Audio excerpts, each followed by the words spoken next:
मित्रांनो नमस्कार. आपण आता वरील व्हिडिओमध्ये बघू शकता पिंपरखेडमध्ये 13 वर्षीय मुलावर बिबट्याने हल्ला केला आणि त्यात तो दगावला आहे. त्या बापाची दुःख आपण समजू शकता आणि हे सर्रास होत आहे. वेगवेगळ्या भागांमध्ये बिबट्या हल्ला करते, परंतु शासन त्याच्यावरती काहीच दखल घेत नाही आहे. अनेक वेळा पिंजरे लावले जातात, पिंजऱ्यांमध्ये बिबटे पकडले जातात, परंतु ते पुन्हा काही दिवसांनी जवळच्याच परिसरामध्ये सोडून दिले जातात आणि ते पुन्हा लोकवस्तीमध्ये येऊन लोकांना त्रास देतात. असे किती जीव गेल्यानंतर शासन किंवा प्रशासन रागवणार आहे? अरे, एखादा आरोपी पकडल्यानंतर तुम्ही त्याचं एन्काउंटर करता.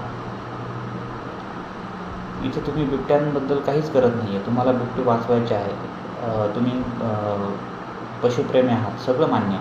परंतु नागरिकांना होणारे हल्ले, नागरिक त्यात दगावला जातो आहे. माणूस म्हणून तुम्हाला थोडीशी कीव येत नाही का? मी म्हणतो एखादा आमदार, खासदार, एखादा प्रशासकीय अधिकारी त्या बिबट्याच्या समोर सोडून बघा. मग तुम्हाला कळेल की सामान्य माणसाची लेकरं, सामान्य माणसाची आया बहिणी किती महत्त्वाच्या आहेत.